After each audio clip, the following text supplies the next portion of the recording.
Okay, college algebra. Let's continue from last time when we were finding features of rationals and graph them. To graph rationals, you have to do everything you did for finding the features and then use them to create the graph. So first off, number one was graph f of x equals x plus 1 over x squared plus 4x minus 5. Your first goal needs to always be factor everything. Now the numerator can't be factored, but the denominator can be. I need two numbers that multiply to -5 that add to 4. That would be +5 and -1. Now once it's factored, your first thing you want to do is cancel anything out that's in common. That's checking for holes. Now there are no common factors here, so no common factors means no holes. Which will make our lives a little bit easier. Now I take anything left in the denominator, and that's going to be part of the vertical asymptote. So x plus 5 equals 0, x minus 1 equals 0, so that means x equals -5, and x equals 1. Again, these are guidelines, not actually part of the graph.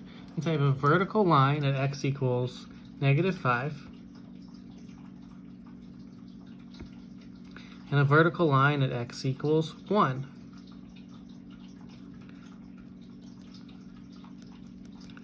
These are going to help us graph later. Horizontal asymptote. I look at which one has a bigger power of x in the original. Which one has the larger power? The denominator. So if the denominator has a larger power of x than the numerator, it's automatically y equals 0. It means I have a horizontal asymptote at y equals 0, which will be hard to see on the axis, but that can help us later as well. Now, next thing I want to do is my intercepts. The y-intercept is when we plug in 0. So what I'm going to do is look at the original. Notice in the original, everything has an x except for the constant, so when I plug in 0, all of the terms with x's are going to go away. So the only things that are left are the 1 and the -5.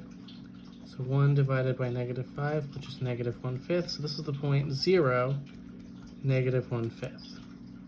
Just about, we can plot this about right here. Over 0 down about -1/5. A little bit under the axis. Now the x-intercepts. I take my numerator and set it equal to 0. X plus 1 equals 0, which means x equals -1. Remember, for the x-intercept, y is always 0, so it's -1, 0, which is right here. Okay, so now that I've found all the features, there's one extra step I have to do in order to figure out what this looks like. I know that the asymptotes are going to guide me on the outsides and I get near them, but I really need to figure out if I'm going up towards an asymptote or down, and if I'm above or below the horizontal asymptotes on the outside. So what I'm going to do is make a test chart. In the test chart, every asymptote and x-intercept needs to go in, because those are the places we can pass from positive to negative numbers or negative to positive. So we have -5, -1, and 1. I need to pick numbers in each area to plug in. Now thankfully, since I already have the y-intercept, I already know 0 when I plug it in here. I got a negative number. So picking numbers bigger than 1, say 2, between -5 and -1, I'm going to go with -3. And a number less than -5, I'll go with -6. What I'm going to have to do is plug in each of these remaining numbers and see if they're positive or negative and try to use that to help me. So let's look at what f of -6 is. Be -6 plus 1 over, I'm going to put it into the factored form because I think that's easier to plug into. -6 plus 5 times -6 minus 1.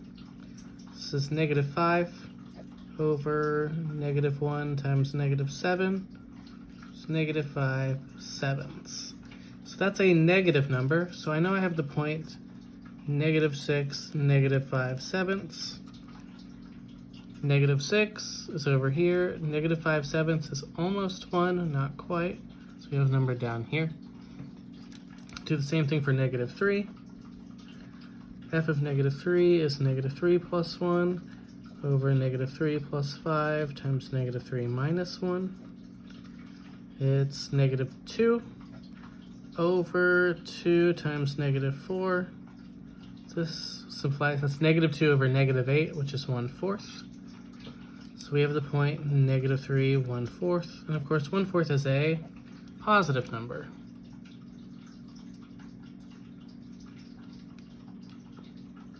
Lastly, plug in 2. Be 2 plus 1 over 2 plus 5 times 2 minus 1. That would be 3 over 7 times 1, so 3/7. So that's also positive.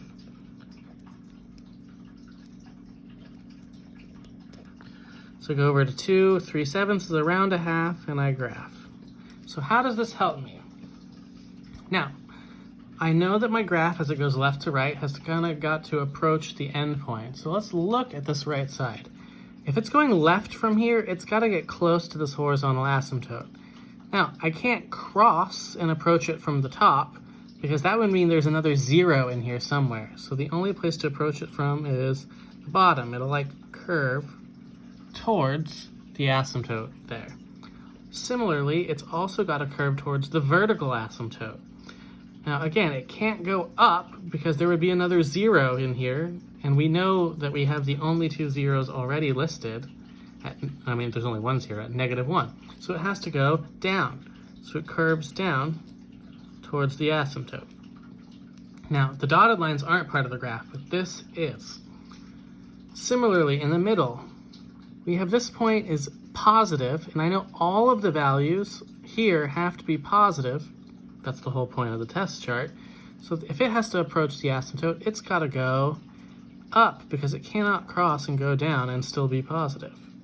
Now it's got to go towards the 0. On the other side of the 0, the numbers are negative, so that has to go down towards this other vertical asymptote.